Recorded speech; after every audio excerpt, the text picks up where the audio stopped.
بسم الله الرحمن الرحيم. يحتفل العالم يوم 18 إبريل باليوم العالمي للتراث، اليوم الذي نحتفي فيه بما ورثناه من الأجيال السابقة من تراث ثقافي مادي ولا مادي وتراث طبيعي، وهو يوم تجدد فيه الدول التزامها بحماية التراث، لا سيما أن عدد البلدان الأطراف في اتفاقية التراث العالمي بلغ 195 دولة، وباتت تلك الدول تمثل مجتمع دولي متكاتف لحماية التراث وصونه ضد التحديات المعاصرة. اليوم من خلال الويبينار الذي ينظمه المركز الثقافي المصري نركز على التراث في كل من مصر والمغرب، حيث أن هذه الفعالية تأتي في إطار مجموعة من الفعاليات على مدار شهر بعنوان أيام التراث المصرية المغربية. والويبينار مناسبة لتشارك الخبرات والتجارب الناجحة بين البلدين وإبراز الجهود الكبيرة التي تقوم بها كل من مصر والمغرب في مجال حماية التراث وعرضه وتفسيره وفي مجال تعليم التراث. ويسعدني في هذا اليوم أن أتقدم بالشكر لجميع المؤسسات والجهات التي شاركت في الويبينار، وهي من المغرب المؤسسة الوطنية للمتاحف، المعهد الوطني لعلوم الآثار بالرباط، ومتحف اتصالات المغرب. ومن مصر المجلس الدولي للمتاحف ايكوم ايجيبت، مركز توثيق التراث الحضاري والطبيعي كالتنت، بالإضافة إلى الأساتذة من جامعات الإسكندرية والمنصورة وحلوان وعين شمس. كما أتقدم بكل الشكر لسفير مصر إلى المملكة المغربية السفير أحمد نهاد عبد اللطيف على الدعم الكبير الذي يقدمه للمركز الثقافي التعليمي، وأيضا كل الشكر لوزارة التعليم العالي على دعمها المتواصل لنشاط المركز الثقافي التعليمي. هنبتدي إن شاء الله الويبينار بالمحاضرة الأولى أو المداخلة الأولى للأستاذ الدكتور محمد عبد اللطيف بعنوان دور الذكاء الاصطناعي في حفظ التراث. الأستاذ الدكتور محمد عبد اللطيف عميد كلية السياحة والفنادق جامعة المنصورة، شغل العديد من المناصب الأكاديمية والعلمية مثل وكيل الكلية لشؤون الدراسات العليا والبحوث وأستاذ زائر بجامعة برلين، كما شغل مناصب رئيس قطاع الآثار الإسلامية والقبطية ومساعد لوزير الآثار سنة 2018. كذلك شارك في العديد من أعمال الحفائر والإشراف على مشروعات الترميم، وله أبحاث علمية منشورة في دوريات علمية مرموقة. شكرا جزيلا على وجود حضرتك معنا دكتور محمد. بسم الله الرحمن الرحيم. يعني بداية أنا هحاول ألتزم بالوقت إن شاء الله، من الموضوع كبير لكن إن شاء الله ألتزم بالوقت عشان حرصا على الأجندة اللي موضوعها. يعني طبعا في البداية بأشكر أختي وزميلتي العزيزة العالمة الجليلة الأستاذة الدكتورة هبة سعد على هذه المبادرة وهذا النشاط في يعني وطن عزيز علينا جميعا وهو المملكة المغربية. والحقيقة في شراكة كبيرة جدا بين مصر والمغرب في التاريخ والتراث والأخوة والصداقات، ويعني مش عايزين نطيل في ده، لكن الحقيقة دكتورة هبة يعني مبادرة طيبة جدا، إن شاء الله تكون يعني لها دور كبير جدا في تدعيم العلاقات الثقافية المصرية المغربية، وتبقى كمان بداية لرابط يعني رابط عربي كبير جدا، وحتى في التعاون مع الأصدقاء سواء في أوروبا أو الولايات المتحدة الأمريكية. طبعا بشكر كمان كل من ساعد الدكتورة هبة، سواء من سفارة جمهورية مصر العربية في المملكة المغربية وكل المؤسسات اللي ساعدتها، وبشكرها مرة ثانية على إن هي أتاحت لي الفرصة بهذه الدعوة الكريمة إن أنا أبقى يعني موجود مع هذه الكوكبة من السادة الأفاضل العلماء الأجلاء المهمومين والمهتمين بقضايا التراث العربي خاصة والتراث العالمي بصفة عامة. في البداية أنا يعني اخترت موضوع دور الذكاء الاصطناعي على أساس إنه هذا الموضوع أصبح يعني موضوع الساعة حاليا. يعني تقريبا التكنولوجيا والتطور التكنولوجي السريع يعني بقى شيء مرعب جدا جدا، ومش هنخوض في التفاصيل اللي ممكن نعملها، لكن دايما بنبص بريبه وشك للتكنولوجيا الحديثه وما بنبصش للجانب الايجابي فيها، ان احنا نقدر نستفيد من هذه التكنولوجيا في شتى مناحي الحياه ومجالات الحياه، ومن بينها واهمها هو الذكاء الاصطناعي. نيكست دكتور هبه من فضلك.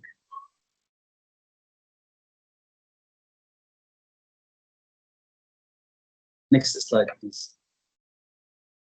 طبعا يعني بلداننا العربية كلها بتتمتع بموروث ثقافي يعني فظيع ورهيب كما وكيفا وعددا يعني. فأنا جايب الخريطة اللي عليها مواقع الآثار بمصر، تكاد تكون مصر، وديت خريطة أعدت بواسطة وزارة الآثار حديثا يعني من 3-4 سنين تقريبا وقت كنت في وزارة الآثار. يعني هذه الخريطة بتدل على ان تقريبا كل محافظات مصر لا تخلو من يعني عرض تاريخي لاثار مصر منذ ما قبل التاريخ من البري هيستوري حتى الوقت الحديث او المعاصر. هذا الموروث الثقافي الضخم والرهيب يحتاج الى مجهودات عظيمه جدا، سواء المجهودات العاديه او التقليديه، وعلى الجانب الاخر مسايره التطور الطبيعي الحضاري باستخدام التكنولوجيا الحديثه. يعني انا دايما بقول في نيكست بليز،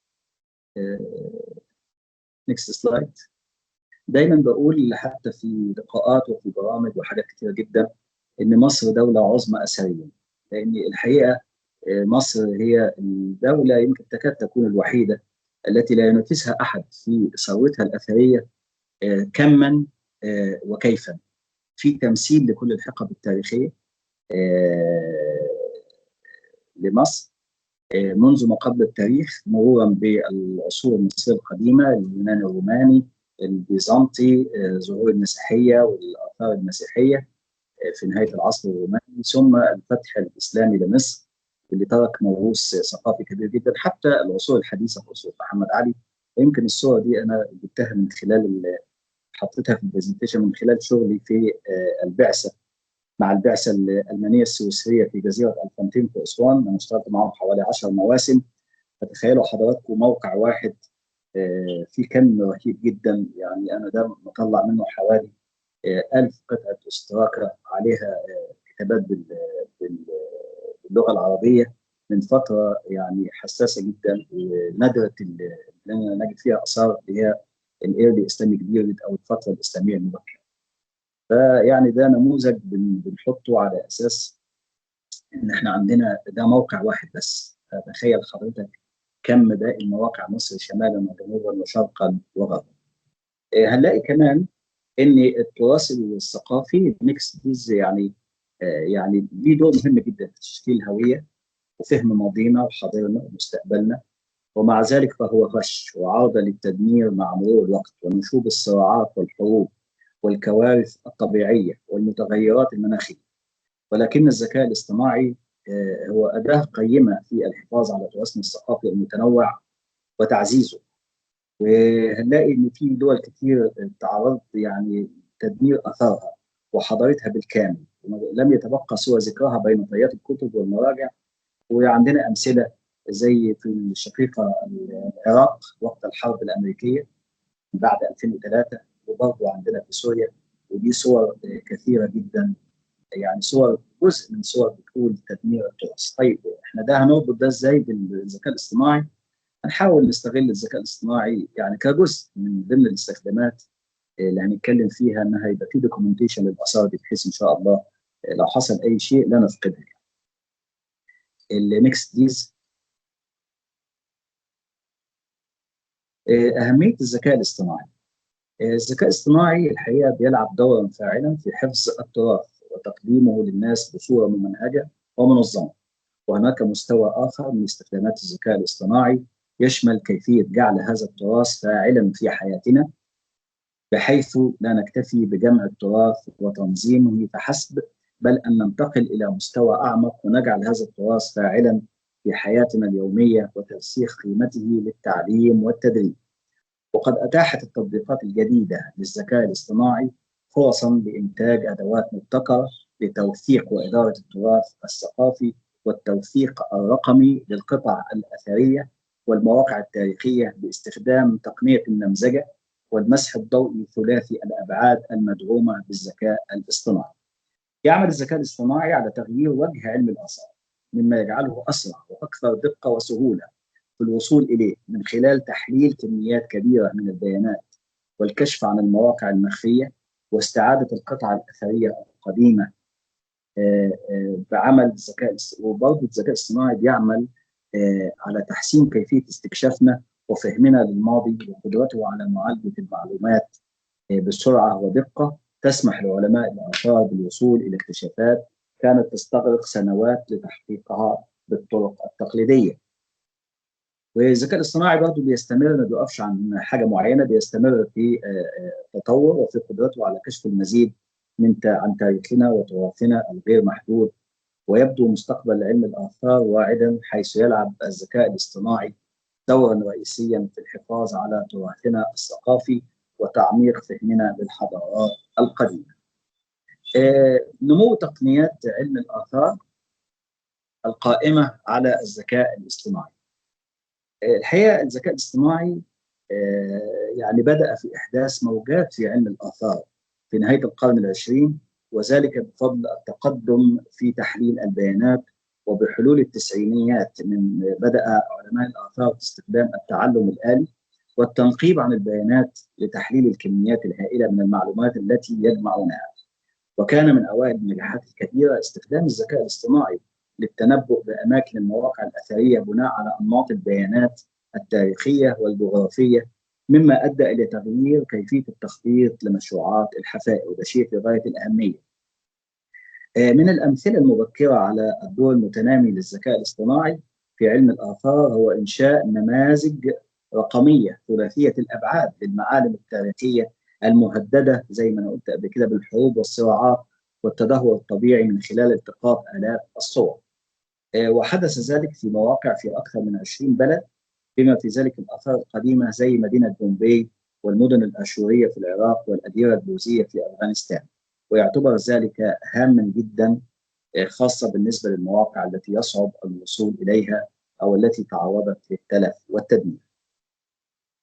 عندنا برضو بند تاني نقدر نستفيد فيه في مجال الآثار في الذكاء الاصطناعي، وهو إعادة بناء ثلاثي الأبعاد للقطع الأثرية القديمة، زي الأشكال اللي احنا شايفينها كده دلوقتي. وده أحيانا أنا شفته حتى في عملي مع البعثة الألمانية في إعادة قطع الفخار، لكن ممكن الذكاء الاصطناعي بإمداده بالصور يوصلنا لصورة أمثل لإعادة الأشكال أو بعض القطع المهشمة أو التي بها كسور.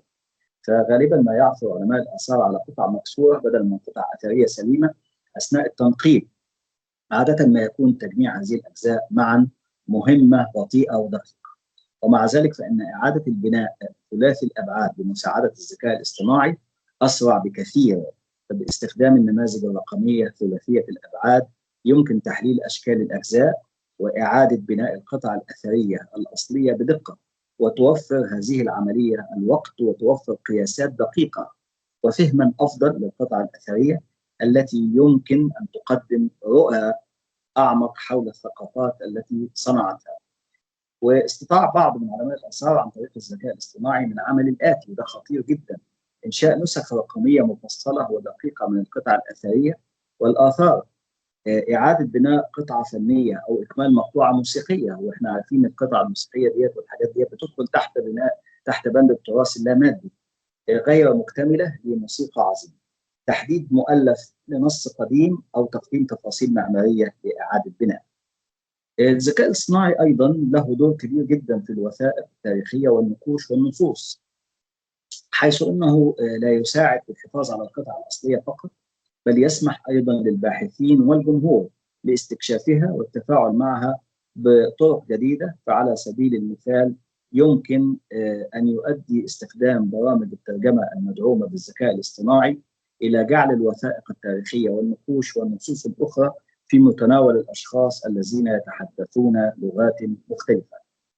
استخدام الذكاء الاصطناعي في فهم النصوص القديمة مهم جدا، لأنه بيحقق أيضا خطوات واسعة في فك رموز النصوص القديمة واستعادة النقوش التالفة وتحديد أصولها وتأريخها بدقة، حيث أن الذكاء الاصطناعي يعيد تعريف البحث التاريخي من خلال السماح للعلماء بإعادة دراسة الفترات الرئيسية في التاريخ بدقة أكبر. وعند دمجها مع الخبرة البشرية يمكن لأنظمة الذكاء الاصطناعي تحسين دقة ترميم النصوص بشكل كبير. وقد تم عمل عدة تجارب على صور نقوش يونانية اللي هي شايفينها في الصورة دي، وامكن ترميمها بنسبه دقه تصل الى 62%، ودي برضه حاجه كبيره جدا. واكيد مع تقدم التكنولوجي النسبه هتبقى اعلى من كده. وتاريخها في حدود يعني 30 عام من عمرها الحقيقي، وبرضه ده برضه رقم كويس جدا. احنا كلنا فاكرين، وبالذات اللي اشتغل في مواقع ميدانيه، كنا بنستخدم ماده كربون 14 في التاريخ، وكانت بتبقى برضه بعيده قوي، لكن لما نوصل في حدود 30 سنه ده برضه رقم معقول جدا بنستفيد من خلاله في التاريخ بالنسبه للذكاء باستخدام الذكاء الاصطناعي. دور الذكاء الاصطناعي ايضا في مساعده ذوي الاعاقات البصريه في التعامل مع الاثار. ده مهم جدا. العالم كله دلوقتي بيتجه، ومصر برضه الحمد لله من اول الدول اللي بدات تبص للناس ذوي الهمم من انواع الاعاقات المختلفه، وتعمل حاجات كتير في المتاحف بتخدم ده. لكن الذكاء الاصطناعي يمكن يعني ممكن يزود كمان الاهتمام بهذه الفئه، بانه تطوير الادوات التي يمكن ان تساعد الاشخاص ذوي الاعاقات البصريه في تجربه المواقع الفنيه والثقافيه من خلال الصوت واللمس. ويساعد الذكاء الاصطناعي ايضا من خلال استخدام التقنيات المتقدمه في الوصول والشمول للمتاحف، فضلا عن كسر الحواجز التي تمنع الافراد ذوي القدرات الخاصه من الاستمتاع الكامل بمعروضات المتاحف. ايضا برضه بالنسبه للترميم، حمايه التراث الثقافي امر مهم للغايه للحفاظ على التراث التاريخي للمجتمعات ولاستمرار التنوع الثقافي. ولهذا فإن ظهور تقنيات الذكاء الاصطناعي يفتح آفاق جديدة لطرق الحماية المبتكرة والفعالة في هذا المجال. ومع وجود العديد من تطبيقات الذكاء الاصطناعي في الحفاظ على التراث الثقافي، مع التركيز على أثره في الرقمنة والتوثيق والتحليل والترميم والحفظ من الآثار الثقافية والمواقع التاريخية. برضه الذكاء الاصطناعي ممكن يفيدنا في حفظ التراث، بانه يحمي الاثار بتاعتنا وتراثنا من التغيرات المناخيه، حيث ان الذكاء الاصطناعي يساهم في حمايه مواقع التراث الثقافي من خلال معالجه الاثار الماديه لمراقبه البيئه والتنبؤ بالتغيرات المناخيه من خلال عمل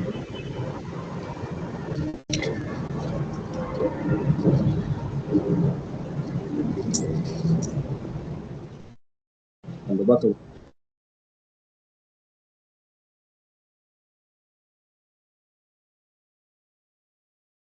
دكتور محمد، صوت حضرتك راح. كده خلاص يعني كده تمام. واضح. عشان تمام. ميوت فتره يعني. معلش فاحنا حضرتك، كنا بس الجزء الخاص بالتغيرات المناخية ده في فقرتين كده ما سمعناهاش. احنا بنقول ان مهم جدا خاصه في المواقع الاثريه المكشوفه، لان وارد جدا ان يحصل تغير مناخي سريع جدا يؤدي الى اتلاف بعض المواقع.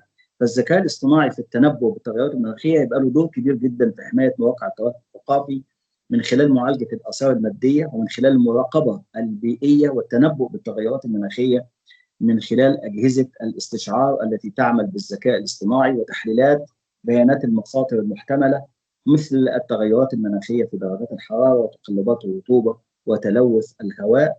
ويتيح ذلك الاستجابه في الوقت المناسب للحد من التاثيرات البيئيه بفضل الذكاء الاصطناعي، كما انه يمكن اتخاذ الاحتياطات اللازمه قبل ان تؤدي المخاطر الحاليه او المحتمله الى الاضرار بالتراث الثقافي. برضه الذكاء الاصطناعي ممكن نستفيد بيه في تحديد المواقع الاثريه، وده هيوفر وقت طويل جدا جدا جدا. لان احنا من خلال التنقيب عن القطع الاثريه وتحليلها في تحديات، لان المساحات بتبقى شاسعه جدا. لو اشتغلنا على مناطق زي ما بنقول في الوادي الجديد، الوادي الجديد مساحته حوالي 45% من مساحه مصر، كل الصحراء الغربيه تقريبا.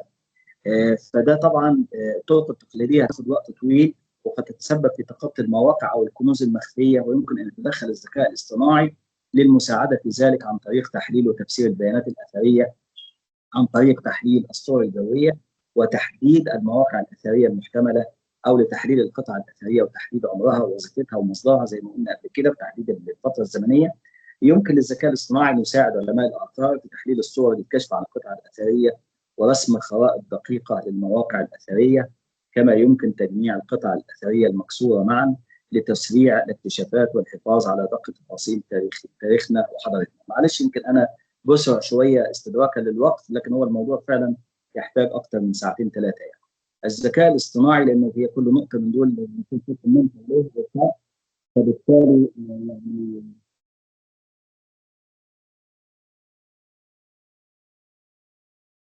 فبالتالي طبعا يعني مفيش وقت للعمل ده كله. معلش هو دلوقتي اذان المغرب في مصر يعني. الذكاء الاصطناعي مفيد بشكل خاص في المراحل الاولى. انا هحاول بس ان الاذان اوقف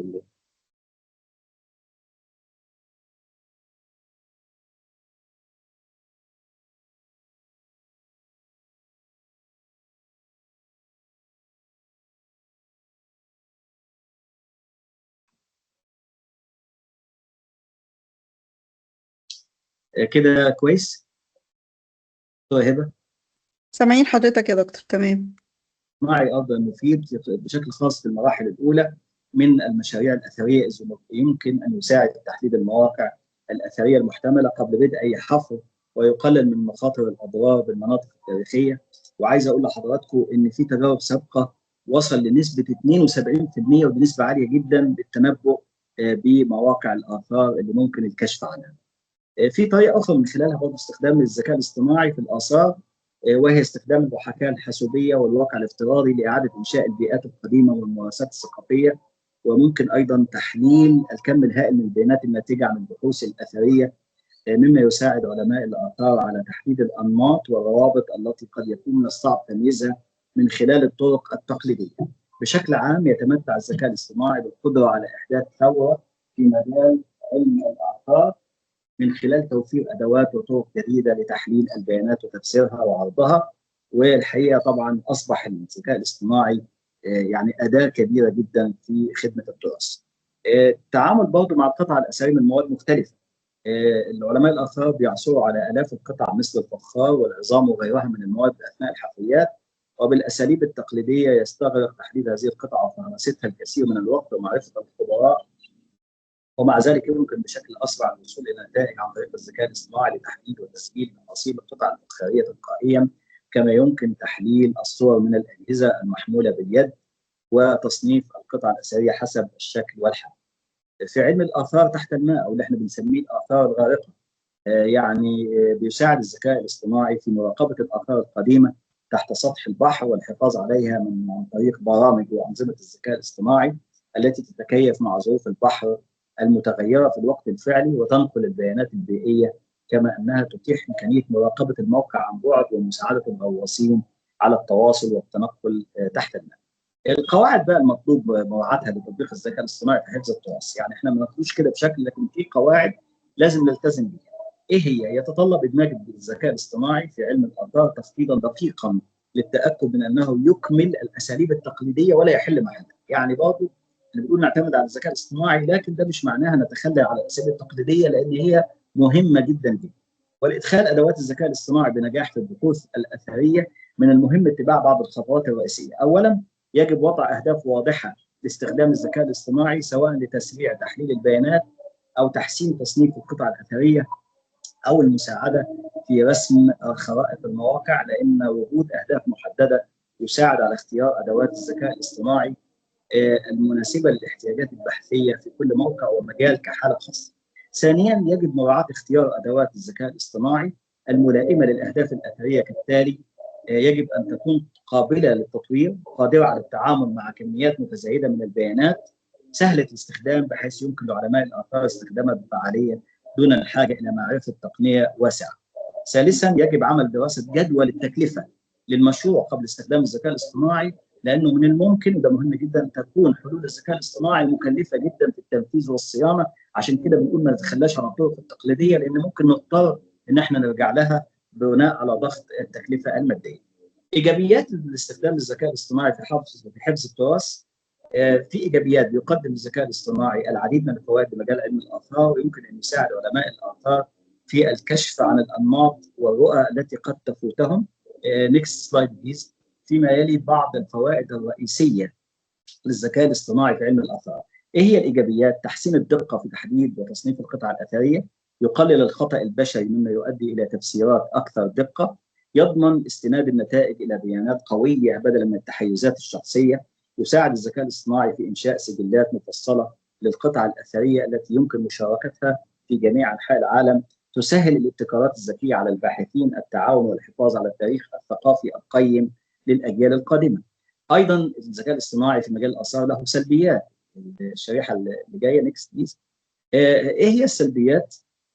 قد تلقي الادوات الرقميه بظلالها على الاساليب الاثريه التقليديه، ودي قلنا لازم نتمسك بالاساليب التقليديه ولا نتخلى عنها لان ممكن نحتاجها. قد تفقد المهارات والتقنيات، التوسع برضه ازاي؟ ان احنا بنمرن اثريين وبنمرنهم على الشغل المانوال، لكن الاعتماد كليا على الذكاء الاصطناعي ممكن يفقد الناس حساسيه التعامل مع الاثار بشكل مهم جدا. المواثيق الاخلاقيه ودي في غايه الخطوره، مثل حمايه التراث الثقافي وحقوق السكان الاصليين تحتاج الى دراسه متأنيه، لان ممكن عن طريق الذكاء الاصطناعي اي حاجه تزيف ويمكن تعديلها. قد يقلل الاعتماد المفرط على التكنولوجيا من التفكير النقدي والابداع الذي تضيفه الخبره البشريه الى علم الاثار. الخلاصه وبشكل عام يجب الاتي: من المهم تحقيق توازن يدعم الممارسات الاثريه التقليديه بدلا من ان يحل محلها. التواصل المفتوح بين اخصائي الذكاء الاصطناعي اللي في تكامل بينهم وبين علماء الاثار ضروري جدا للحفاظ على التوازن ما بين التكنولوجيا الحديثه وما بين الطرق التقليديه. شكرا جزيلا لحضراتكم على حسن استماعكم، والسلام عليكم ورحمه الله وبركاته. شكرا جزيلا يا دكتور محمد. احنا زي ما قلنا لحضراتكم في البداية ان احنا هنخلي الأسئلة في نهاية السيشن. بنشكر دكتور محمد شكرا جزيلا على العرض الثري الخاص بالذكاء الاصطناعي، وده موضوع مهم جدا، هو موضوع الساعة الحقيقة. دلوقتي هننتقل إلى المتحدث الثاني. المتحدث الثاني هو الدكتور عبد العزيز الإدريسي. الدكتور عبد العزيز الإدريسي بيشغل منصب رئيس قسم المتاحف بالمؤسسة الوطنية للمتاحف بالمملكة المغربية من سنة 2024، وهو أيضا مدير متحف محمد السادس للفن الحديث والمعاصر، وبيشغل هذا المنصب منذ افتتاح المتحف في سنة 2014 وحتى الآن. وبحكم تخصصه في الآثار عمل أيضا كأمين متحف القصبة في طنجة وممثل إقليمي لوزارة الثقافة. بنشكر دكتور عبد العزيز الإدريسي على وجوده معنا. شكرا أستاذة هبة على هذه الدعوة الكريمة، وشكرا للأساتذة المتدخلين الذين سيغنون لا محالة هذه العروض التي ستقدم اليوم. قلت محاضرتي ستكون دور المؤسسة الوطنية للمتاحف في الحفاظ على التراث وأيضا إعطائه القيمة. التراث المتحفي هنا سأتحدث بالخصوص عن التراث المتحفي وإعطائه القيمة أو دوره الأساسي من خلال مقاربة تنتقل من الجانب النظري إلى الجانب التطبيقي. وربما سيكون مفيد أن نشير إلى أن المؤسسة الوطنية للمتاحف هي مؤسسة أحدثتها الدولة المغربية تتولى تدبير شؤون المتاحف الوطنية مقام وزارة الثقافة التي كانت تتولى تدبير المتاحف، وبالتالي فأحدثت هيئة مستقلة تعمل لفائدة الدولة وتتولى تدبير شأن المتاحف الوطنية. هذه الهيئة انطلقت منذ 2012 أواخر 2011 بشكل رسمي، 2012 بشكل فعلي، ولم تنطلق عمليا إلا بعد تأسيس متحف محمد السادس للفن الحديث والمعاصر، لأن السنتين الأولوتين كانت سنتين اشتغلت خلالهم المؤسسة على هذا المتحف. أظن أنه من المفيد أن نشير إلى الإطار التاريخي وإلى الإرث الذي أخذته على عاتقها هذه المؤسسة. فالإطار التاريخي يمكن القول على أنه بعد تقلد تدبير الشأن المتحفي في المغرب اتضح أن هناك مشكل أساسي مرده إلى أن المتاحف كانت متمركزة بالخصوص في المدن التاريخية، وخاصة المدن التي أقام بها الاستعمار المتاحف مطلع القرن الماضي، وبالتالي الخريطة المتحفية لم تكن بالضرورة مواكبة للتطور الذي يشهده البحث في المغرب أو للتطور العمراني الذي عرفه المغرب طيلة القرن الماضي. فرغم أن المتحف موجود في المغرب منذ 1915 وسنة إحداث أول متحف، إلا أن هذه المتاحف كانت متمركزة بالخصوص في مثلث طنجة، رباط، وفاس، اللهم إلا متاحف مراكش التي كانت تشكل استثناء. وهذا الأمر كان له انعكاسات بطبيعة الحال على القراءة لواقعنا الثقافي. وكان من الضروري أن نعيد طرح السؤال: لماذا هذا الفصل بين مناطق ربما تنتمي لمغرب نافع، كان الأمر هكذا يسمى في المرحلة الاستعمارية، ومغرب غير نافع؟ فبالتالي كان من الضروري أن نعيد النظر في هذا التوزيع. من الناحية الأخرى كان من الضروري أيضا أن نعيد النظر في طبيعة المتاحف التي كانت موجودة إلى غاية إحداث المؤسسة الوطنية للمتاحف. كل المتاحف كانت إما متاحف أثرية أو متاحف إثنوغرافية. ليس هناك مجال لما يمكن أن نسميه بالمتاحف المتخصصة أو لمتاحف الفنون أو إلى غير ذلك من قيمات إما المرتبطة بالجهوية أو مرتبطة بنمط ثقافي معين سائد في منطقة دون أخرى إلى غير ذلك. فكل هذه الأمور كان من البديهي أن نصطدم بها. ولكن ما أثار انتباهنا بالخصوص وأننا من خلال استقراءنا لعمليات إعادة تأهيل هذه المتاحف، لأن أطلقنا مشروع كبير يروم إعادة تأهيل هذه المتاحف، وهم في البداية أكثر من 14 متحف، ثم بعد ذلك أصبحت الآن أكثر من 25 متحف خلال مدة 10 سنوات فقط. فقلت لاحظنا أنه كان هناك اهتمام أولاه الاستعمار بالخصوص في مراحل أولى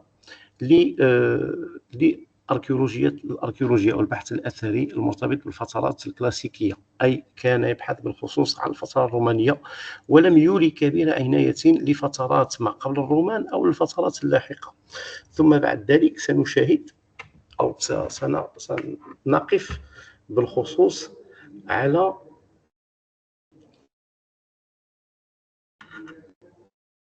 على تدمير destruction culturelle historique récente. Donc كان هناك محو كلي عن جهل أو عن عمد لمجموعة من الطبقات الأثرية التي كانت تعود إما لفترات ما قبل الرومان أو لفترات ما بعد الرومان، الفترات الإسلامية. وبالتالي هذا الأمر سيكون له انعكاس على المجموعات المتحفية التي كانت بين أيدينا. فسنلاحظ أن هناك 3 عناصر أساسية تشاهدونها على الصورة.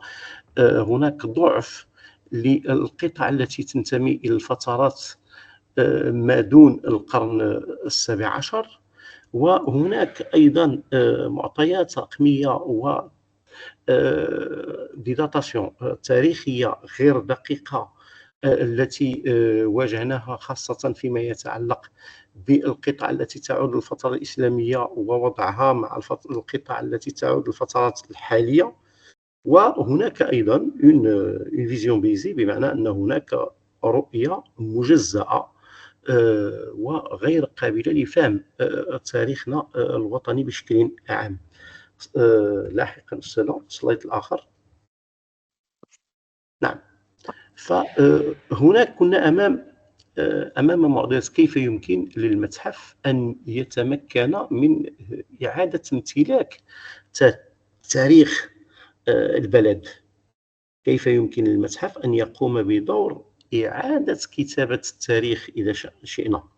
فقمنا باستمارة فرضت أنه من بإمكاننا أن نتحرر من ديكولونيزي الميزيوغرافي. كان لابد أن نتحرر من العرض الميزيوغرافي الذي كان عرضا مشبعا بالمفاهيم الكولونيالية كمرحلة أولى. ثم بعد ذلك تطور مفهوم المتحف ومحليا، وأيضا قيمة إدخال المعطيات الأثرية والمعطيات البحثية الحديثة في المنظومة المتحفية وفي السياق الزمني الذي يقدمه المتحف لكل مجموعة. ثم بعد ذلك تحدثنا في العنصر الرابع عن كيفية إعادة لاناراسيون، السرد المتحفي. كيف يمكن أن نعيد السرد المتحفي ليصبح أكثر احتضانا لكل المفاهيم الحديثة، ويكون أكثر شمولية غير إقصائي لمفاهيم دون أخرى. وأخيرا إقامة تسليط الضوء على المراحل التي كانت مهمشة، إما مراحل ما قبل الإسلام أو المراحل الأولى في الفترة الإسلامية، وإدراجها أيضا ضمن هذا العرض بشكل إجمالي. نعم، هذا نموذج لمتحف تم إحداثه مؤخرا، أي منذ سنتين الآن، وهو متحف الحلي بمدينة الرباط. كيف يمكن للقطعة أن تصبح أداة للتحكي أو تعيد السرد المتحفي بطريقة مختلفة مقارنة مع ما كان سائدا في المراحل الأولى. فأخذنا القطعة على اعتبار أنها شاهد على الزمن، ثم بعد ذلك أدرجنا، معذرة إذا سمحتم أستاذة، يمكن أن نعود للصورة. نعم، أدرجنا مجموعة من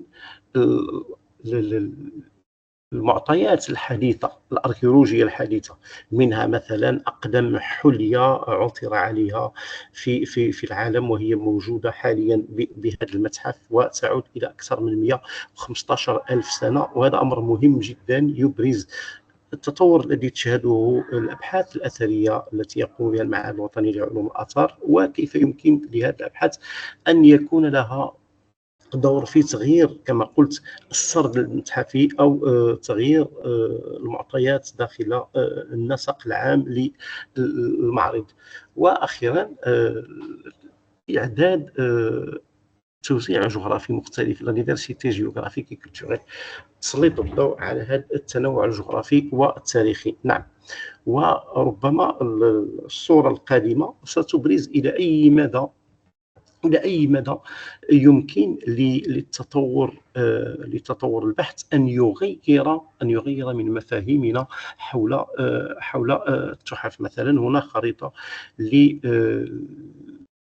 للمناجم القديمة ومراكز إنتاج الميتالورجي، التعدين الممتدة على طول شمال المغرب. وهذه الخريطة في الواقع هي تحيين للمعطيات التي كانت سائدة إلى غاية 1966، خريطة روزنبرجي التي كانت موجودة في 1966، وتم إدراج فيها كل المعطيات التي توفرت من خلال الأبحاث الأثرية المتعلقة بفترات التعدين منذ ما قبل التاريخ إلى الآن. وكيف يمكن لهذه الخريطة أن تفسر التنوع الموجود أيضا في الحلي المغربية التي تلبسها سواء النساء أو الرجال، هذه الحلي التي تنتمي إلى هذه الرقعة الجغرافية الممتدة من شمال إلى جنوب المغرب. وفي الواقع هذا الأمر لم يكن ممكنا في الفترات القديمة، فكان هناك تنميط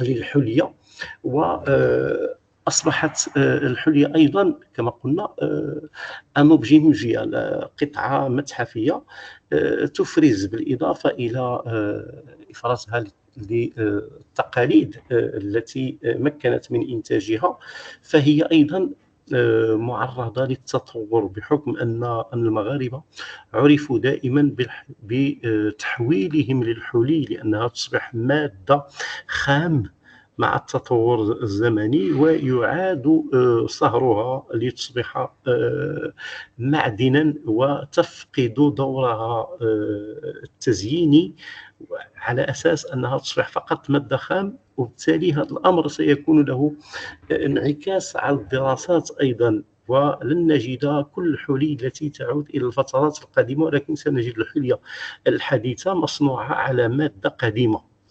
هذا أمر أيضا كنا عرضة له أثناء عملية البحث، وتم إفراز أيضا مجموعة من الحلي مع إعادة إعادة ربطها بالإطار المكاني الذي أنجزها، أو الإطار الزمكاني الذي أنجزها، والتخلص بشكل تام من الرواسب التي كانت سائدة في الدراسات القديمة التي تربط هذه الحلية برأس الحمل، وتقول على أنها سيمتد به في الثقافات الأوروبية. وهذا إسقاط لثقافة غربية لم تكن بالضرورة سائدة في منطقتنا على قطع محلية الصنع، فكان لزاما أيضا أن نتخلص من بعد هذا الرواسب ونقترح دراسات وتحاليل تأخذ بعين الاعتبار الفضاء الأنثروبولوجي والزماني والمكاني الذي، وأيضا اللكسيك اللغوي الذي أنجز هذه التحفة، والتخلص بشكل تام من الثقافات الغربية التي تفرض أحيانا رؤى ليست بالضرورة واعية بحقيقة الأمور داخل البنية التي أنجزت هذا القطاع. لاحقا نموذج المتحف كيف كان في الفترات الأولى مع الاستعمار، وكيف أضحى الآن من خلال النماذج التي تشاهدونها أسفل الصورة، والتي تبرز الحلي التي تنتمي لكل منطقة 10 مناطق جغرافية أو 11 منطقة جغرافية، كل واحدة منها تتميز بنمط معين من خلال مزجها بين مواد عضوية وأخرى معدنية، وطرق لباس تختلف من منطقة إلى أخرى إلى غير ذلك. هذا الأمر يبرز أيضا الخصوصيات الجغرافية لكل جهة من الجهات. نعم، هذا فقط صورة أخرى لعرض مرتبط باللباس، لأن هذا الفضاء أيضا يستقبل عروض مؤقتة. نعم، صورة أخرى. نعم، سنمر بشكل سريع على هذه الصور لكي نصل الطريقة القديمة التي كانت سائدة في العرض قبل إعادة تأهيل المتحف. بيزمون، هذا بعض القطع التي أدرجناها بشكل واعٍ أظن في هذا المعرض، والتي حاولنا من خلالها إدراج هذه الأصداف التي تعود لبيزمون، والتي تعود إلى كما قلت 115 ألف سنة قبل الميلاد، والتي استخرجها باحث المعهد الوطني لعلوم الآثار من مقابر، ثم أدرجناها في هذا المعرض لأنها تفرز إلى أي مدى الإنسان في هذه الفترة 115 ألف سنة كانت له أبعاد جمالية، وكانت له ثقافة متحضرة مرتبطة بمعتقدات معينة، وكان يعتبر أيضا أن القلادة جزءا من أدوات التمظهر أو الأدوات التي ستواكب أو سترافق الدفين في العمليات. هنا أيضا بعض القطع المستخرجة من مناطق شمال المغرب، من منطقة العرائش لكسوس بالخصوص، والتي تبين أيضا انفتاح على المؤثرات المتوسطية التي تعود لفترات متعاقبة منذ الفترة الفينيقية. هنا أيضا قطع تعود لبداية الفترة الإسلامية، خاصة خاتم سجل ماسة الذي ترونه في الخلفية، والذي يعتبر ربما أقدم خاتم يحمل نقيشة مكتوبة، يعود لبداية العصر الإسلامي. وهذه بعض النماذج للمجموعة المعروضة حاليا بهذا المتحف، والتي تحاول كما قلت أن تصحح بعض المفاهيم السائدة. نعم،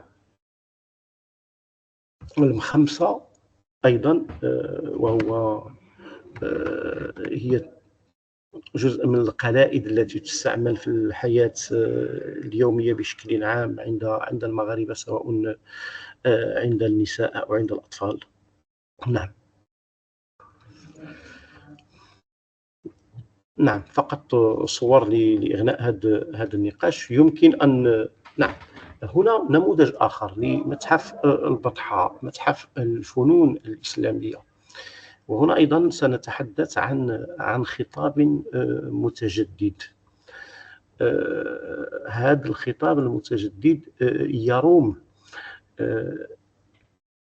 إشراك أو inscrire l'histoire du Maroc dans un continuum، إدخال التاريخ المغربي في صيرورة، الشيء الذي سيمكن من إضفاء لمحة خاصة على هذه الفترة في المغرب من خلال الانفتاح على الشمال من جهة، على الشرق من جهة أخرى، وعلى الجنوب من جهة ثالثة، وإدخال أيضا بعض القطع التي لم تكن موجودة في المعارض من قبل، تقديم أيضا قراءة هوموجينيزونت، قراءة تعطي لهذه الثقافة الإسلامية دورها من خلال رؤية شاملة لكل عناصر الحضارة الإسلامية، لكل العناصر المرتبطة بالإنسان في هذه المرحلة.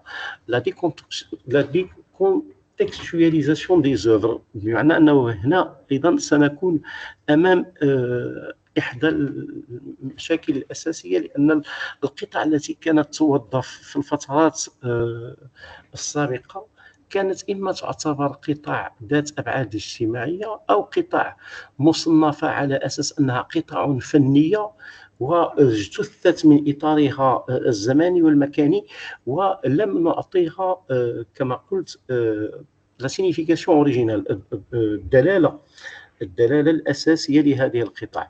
ثم بعد ذلك هناك كنا أمام إشكال في ما يمكن أن نسميه تصنيف ثقافي سامبل، بسيط مبسط مسطح لهذه الثقافة. فنجد أنه في مقابل الفن الحضاري نتحدث عن الفن الإسلامي أو كل العناصر الحضارية ننسبها للثقافة الإسلامية التي أتت من الأندلس أو أتت من المنطقة العربية، ونغفل كل العناصر المحلية أو أحيانا أخرى كل العناصر التي جاءت من القرية نعتبرها أمازيغية أو بربر، وبالتالي كل القطع الذهبية هي تعود للثقافة الحضارية، والقطع الفضية تعود للثقافة القروية.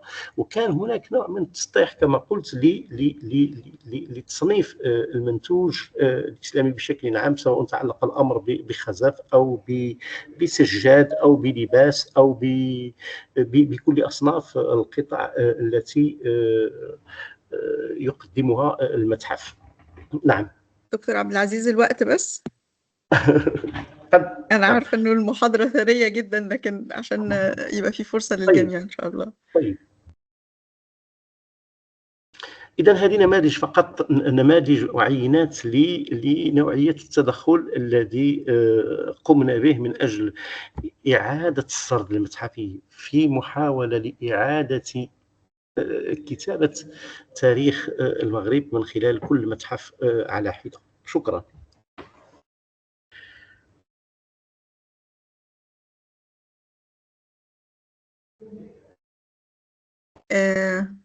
تمام كده، أنا دي آخر سلايد يا دكتور؟ نعم، مازال صورتين، ولكن لا مفيش مشكلة عشان حضرتك تنهي. لا مفيش مشكلة، يعني أنا بس كنت بنبه حضرتك. لا مفيش مشكلة.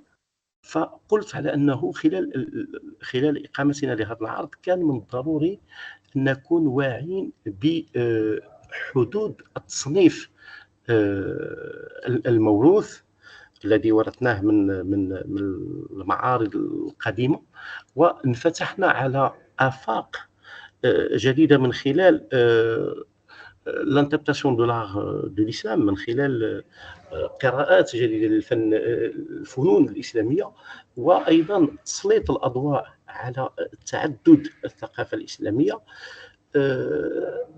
هنا نتحدث عن عناصر الثلاث: الحفاظ والعرض وإعطاء القيمة. نعم، سواء من خلال وهنا الآفاق المستقبلية. فكان من الضروري أن نتحدث عن الآفاق من خلال تطوير مجموعة من المتاحف التيماتية التي تتقاطع فيما بينها، وكلها تخدم كما قلت قبل قليل تاريخ المغرب. هذا المتحف يجب أن يكون متحف دينامي ولا يكون ستاتيك جقار. يدرج أيضا يدرج التاريخ ويدمج العنصر البيداغوجي، لأن الفضاء الذي يمكن من لقاء البحث والبيداغوجية هو المتحف. وهنا بعض المراجع والمنشورات التي يمكن أن تسعف الباحث في هذا الموضوع. شكرا. شكرا جزيلا دكتور عبد العزيز، يعني محاضرة مهمة جدا لإلقاء الضوء على ما تم من طفرة في المتاحف في المغرب في السنوات الأخيرة، وخصوصا بعد إقامة بعد إنشاء المؤسسة الوطنية للمتاحف ودورها الكبير جدا في تطوير المتاحف المغربية. شكرا جزيلا دكتور عبد العزيز مرة أخرى. ودلوقتي مع دكتور الشرقي دهمالي.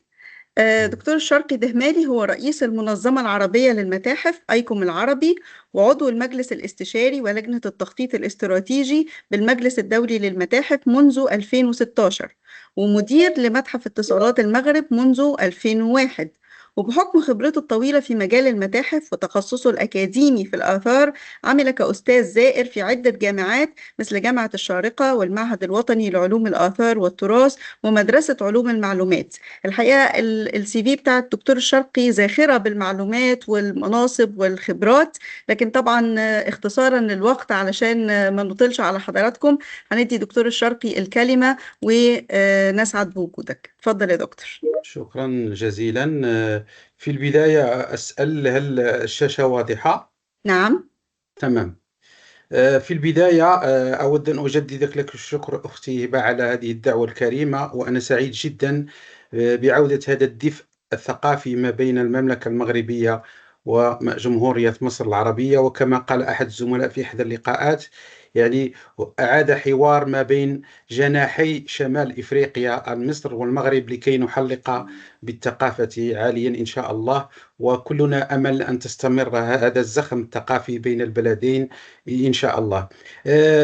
بالنسبة لمداخلتي اليوم لن أطيل كثيرا، هي عندها علاقة بالجانب الآخر من شهر التراث، وهو اليوم العالمي للمتاحف الذي يصادف 18 مايو من كل سنة. وآثرت أن أتقدم بموضوع مهم جدا، خاصة أن هذه السنة يتم الاحتفال باليوم العالمي للمتاحف تحت موضوع يعني مهم جدا، وهو مستقبل المتاحف في عالم سريع، في مجتمعات سريعة التغيير. يعني هناك تساؤلات عدة عن دور المتحف في المستقبل. هل سيبقى المتحف؟ ما هو الدور الذي يجب أن يقوم به لكي يستمر في أن يخدم الجمهور وغير ذلك؟ كمقدمة تاريخية، يعني أشرت أن أشير إلى موزيل الإسكندرية أو النموذج الأصلي للمتاحف. هناك موزين بطبيعة الحال اليوناني، لكن موزين الإسكندرية كان هو أقرب إلى ما نعرفه الآن بالمتحف، ومن ثم اشتقت كلمة اسم المتحف. تسقفوا شوية في الليموجي. من فضلكم اغلقوا المايك لو ممكن. بليز كل الاتنديز يقفلوا الميكروفونز علشان السبيكر يبقى بس هو اللي بيتكلم. تمام. كما قلت هذا هو البوستر الخاص بهذه السنة، وكما قلت يعني هناك تساؤل عن مستقبل المتحف. هل نحن في المستقبل سنحتاج إلى متاحف، خاصة أن الآن المعلومات أصبحت متوفرة مع الذكاء الاصطناعي وغير ذلك؟ فأثرت أن أطرح هذا التساؤل. هذه مقدمة فقط على أن اليوم العالمي للمتاحف تم تأسيسه سنة 1977 من طرف الأيكوم، وكل سنة يتم الاحتفال بموضوع ما. وإذا لاحظتم سلسلة المواضيع، فإذا رأينا 2012 يعني هذا التغيير كان دائما حاضر، هذا التساؤل عن دور المتحف والتغيير. Museums in a Changing World. نفس الشيء ويعود نفس الشيء في 2021 Future of Museums، والآن هذه السنة The Future of Museums. يعني هناك تساؤل بطبيعة الحال بيننا كمتخصصين عن هل المتحف في صيغته التقليدية قادر على أن يستمر كمنتوج ثقافي في المستقبل؟ هذا سؤال كبير جدا. لذلك سأبرز مجموعة من النقاط بعجالة حول التحديات التي قد يواجهها المتحف في علاقته بالمجتمع في المستقبل. أول شيء هو أنه لا محالة سنشهد نهاية دور المتحف في تلقين المعلومات. يعني المتحف الذي يعطينا فقط معلومات، هذا الدور سينتهي نهائيا كما قلت، خاصة مع وجود الذكاء الاصطناعي ووجود يعني جيل آخر، جيل رقمي من الناس الذين يستعملون وسائل التواصل الاجتماعي بكل أريحية. فالمعلومات سوف تصبح هي متاحة خارج فضاء المتحف، والمتحف بطبيعة الحال الذي يعول في رأس ماله على أنه يقدم معلومة حصرية سيكون متحفا متجاوزا. التحدي الثاني هو أنه عوض أن نستمر في يعني إعطاء الزائر معلومات وغير ذلك، يجب أن نبحث على خطاب آخر، نوع آخر من الخطاب، وهو الاستفزاز. والاستفزاز هنا لا أقصد به المعنى القدحي، ولكن أقصد به استفزاز مخيلة الزائر من خلال تقديم العرض المتحفي بشكل مغاير. يعني وأنتم ربما تابعتم قصة قطعة الموز التي أصبحت تساوي ملايين الدولارات، وهي فقط كانت معروضة بقطعة يعني في أحد المتاحف في كوريا الجنوبية. إذن هاك نوع من الاستفزاز، هذا هو النوع من الأنشطة التي ربما قد يطالب بها الزائر في المستقبل. وهنا أضيف صوتي لصوت الزميل فريدريك باني، وهو محافظ أحد المتاحف المصانع القديمة في فرنسا. قال: أنا مع المتحف الشرير الذي يربكك والذي يضعك في وضع خارج عن المألوف. إذن المتحف يجب أن يعني يحاول أن يستفز مشاعر الزائر ويستفز يعني حتى تخيلاته وتمظهراته لهذه العروض المتحفية. أيضا بدون أن إذا لم نعرف نوع زوارنا فلا يمكن أن نقدم لهم العرض. إذن أي عرض سنقدمه في المستقبل يجب أن يسبقه معرفة يعني جوهرية بفئة الزوار التي تأتي لدينا في المتحف، لأنه للأسف الآن مجموعة من العروض يتم إنجازها لذاتها وللقطع، ويتم إغفال بعض الشيء. لمن نضع هذه العروض المتحفية؟ وهذا سؤال مهم جدا. لماذا؟ لأنه الآن صار لدينا ما نعرف ما بين ديجيتال نيتيفز وديجيتال إيميغرانتس. ديجيتال إيميغرانتس يعني الإنسان الذي اكتشف الرقميات يعني في نهايات التسعينات، وجيل ازداد مع هذه التقنيات. فالزوار الذين سيكونوا هم الزوار المستقبليين لمتاحفنا هم لا شك ديجيتال نيتيفز، وبالتالي يجب علينا أن نعد خطابا يتلائم مع هذه الفئة التي هي من الأشخاص الرقميين أو الذين ازدادوا مع التكنولوجيا. وبالتالي فعلينا أن نعيد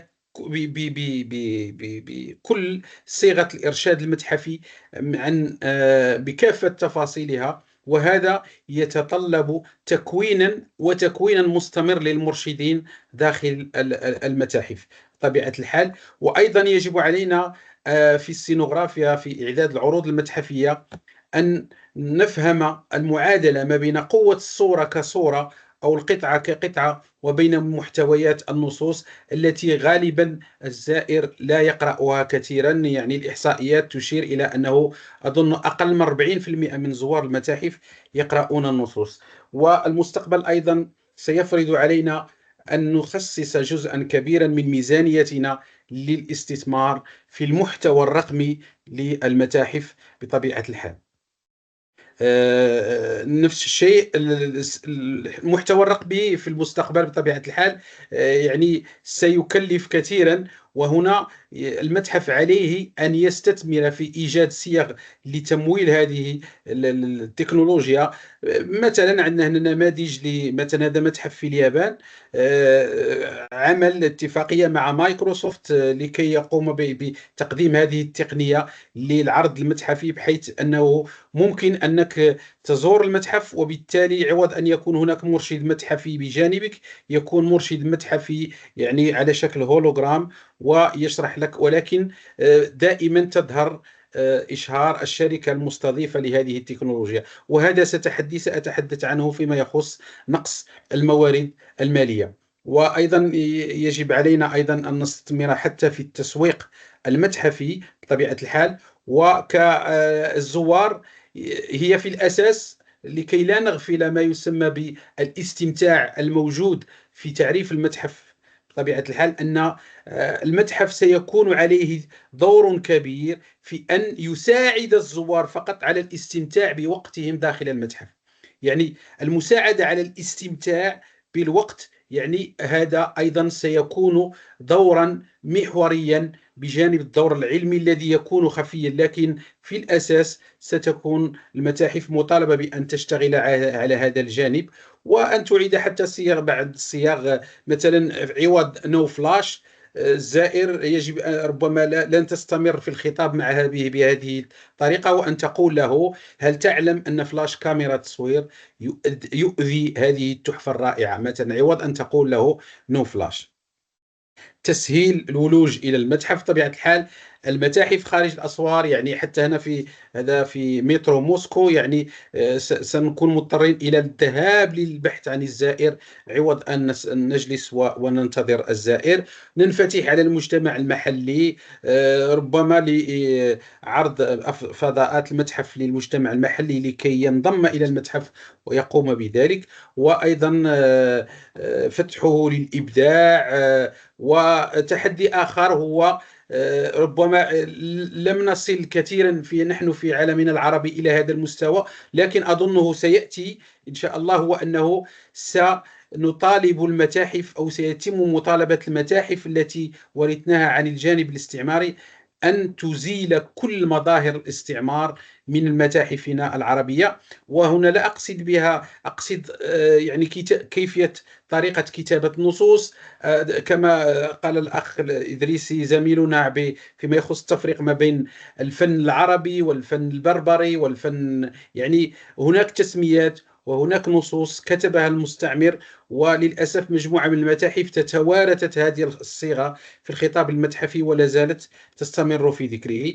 وسيكون هناك مطالبة باسترداد تحف في المستقبل كما وقع ويقع بالنسبة للقطع الإفريقية. وأيضا حتى هنا أعطيكم نموذج لما حدث، ما يسمى حياة سود مهمة بعد مقتل أحد المحتجين وجورج فلويد في أمريكا.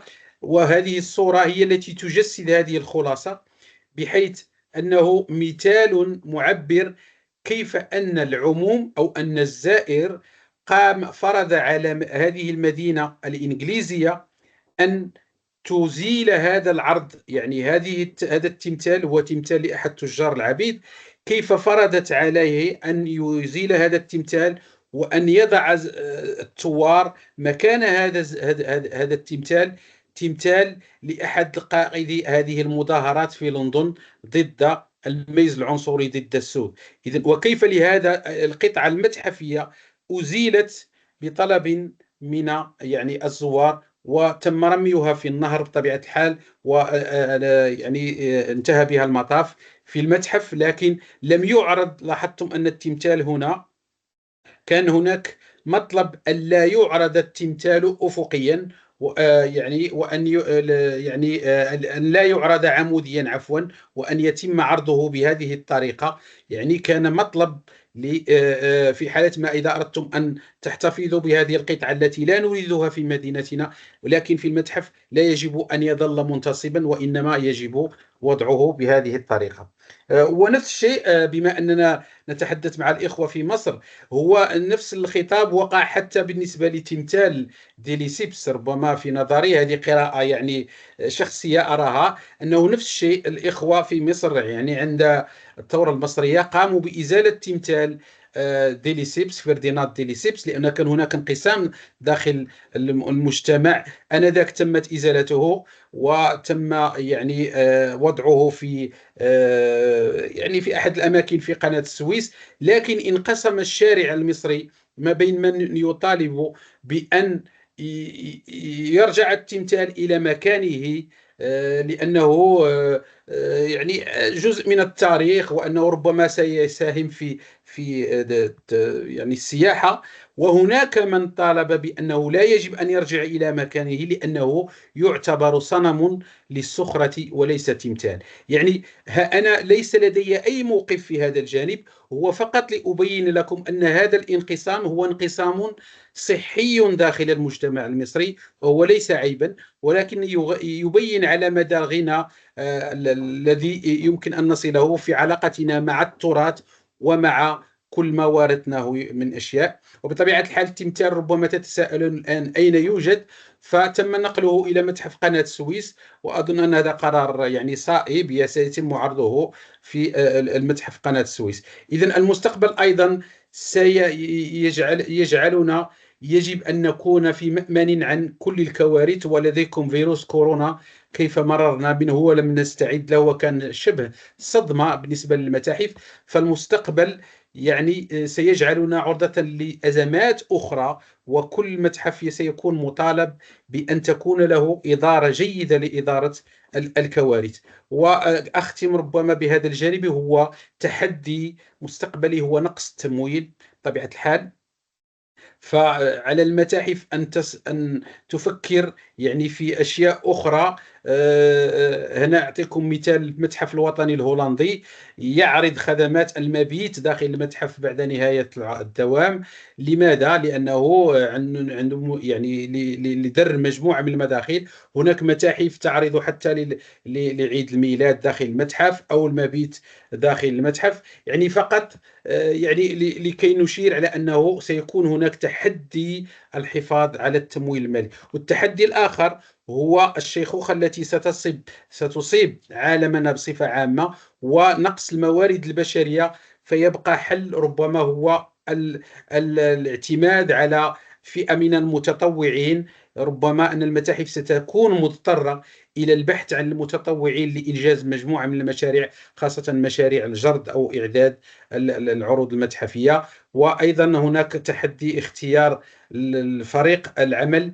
وأيضا تحدي آخر وهو سنشهد ظهور أنواع جديدة من المتاحف، ربما لكي تتجاوز يعني ليس لديها أي علاقة بالمتاحف الكلاسيكية التي نعرفها. عندنا متحف الشعور، مشاعر، يعني متاحف الغموض بعض الأحيان.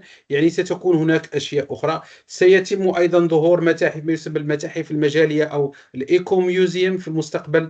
وأيضا سيضاف عنصر يعني التصنيف الأخضر للمتاحف في المستقبل. يعني حتى الآيكوم، لأن بدأنا في الآيكوم من خلال إيكوم إيوورد، يعني نعطي يعني علامات تميز للمتاحف التي تحافظ على البيئة. فالحفاظ على البيئة سيكون علامة فارقة في التفريق ما بين المتاحف في المستقبل. يعني وآخر شيء أختم به، أن المتحف يجب أن يكون في المستقبل ملاذا آمنا لأفراد المجتمع، وأن يكون للجميع. ونتمنى أن تواكب المتاحف العربية هذا التطور الذي انتقل من مجرد التجميع والاقتناء والحفظ إلى الاندماج، إلى المتحف المجتمعي. والآن حتى داخل الآيكوم أنشأنا لجنة دولية تسمى لجنة علم المتاحف المجتمعي. إذن المتحف الذي لن يتكيف مع المجتمع سيكون متحفا معرضا للاندثار. وشكرا لكم، وآسف إن أطلت. شكرا جزيلا دكتور شرقي. بالعكس حضرتك الوقت مظبوط تماما، وحضرتك أثرت مجموعة من النقاط، يعني raising questions كده وأفكار بتخلينا كلنا نفكر في شكل المتحف في المستقبل كيف يجب أن يكون، وبالتالي دور كل المتخصصين كيف يجب أن يكون. شكرا جزيلا لحضرتك. ودلوقتي هننتقل لدكتورة فاطمة مصطفى. حاصلة على الدكتوراه في إدارة التراث الثقافي والدراسات المتحفية، وهي مدير التعليم والبحث العلمي وبناء القدرات للتراث الثقافي بالهيئة الملكية العليا بالمملكة العربية السعودية، وهي أيضا خبير دولي معتمد باليونسكو للتراث الثقافي غير المادي، وعضو مجلس أمناء بيت التراث المصري، وعضو مجلس إدارة اللجنة الوطنية للمجلس الدولي للمتاحف. المداخلة بتاع الدكتورة فاطمة بعنوان عرض التراث الحي داخل المتاحف، الفرص والتحديات. شكرا دكتورة فاطمة على وجودك معنا، و the floor is yours. اتفضلي. شكرا دكتورة هبة. أحب أتأكد بس إن السكرين بتاعتي واضحة أمام حضراتكم. شايفينها؟ شكرا. في البداية بتوجه بالشكر الدكتورة هبة المركز الثقافي المصري بالرباط على تنظيم ويبينار تراثنا هويتنا ضمن فعاليات الأيام المصرية المغربية، وأتشرف أن أكون مع حضراتكم اليوم للحديث حول عرض التراث الحي بالمتاحف، الفرص والتحديات. والحقيقة يعني المحاضرات السابقة أعطتني فرصة إنها تكون مقدمة جيدة جدا، وإن احنا نستجمل الحديث وخصوصا محاضرة الأخ العزيز دكتور شرقي حول مستقبل المتاحف، وإنها إذ لم تدمج المجتمعات المحلية فلن يكون لها وجود أو لن يكون لها مستقبل. وتحديدا هذا ما يسعى إليه دائما عرض التراث الحي داخل المتاحف حول إدماج المجتمعات المحلية. في البداية هاخد مع حضراتكم شوية مجموعة من المفاهيم اللي هنلقي عليها الضوء من باب ليس العلم بها، ولكن من باب بس ان احنا ناخدها كمقدمه.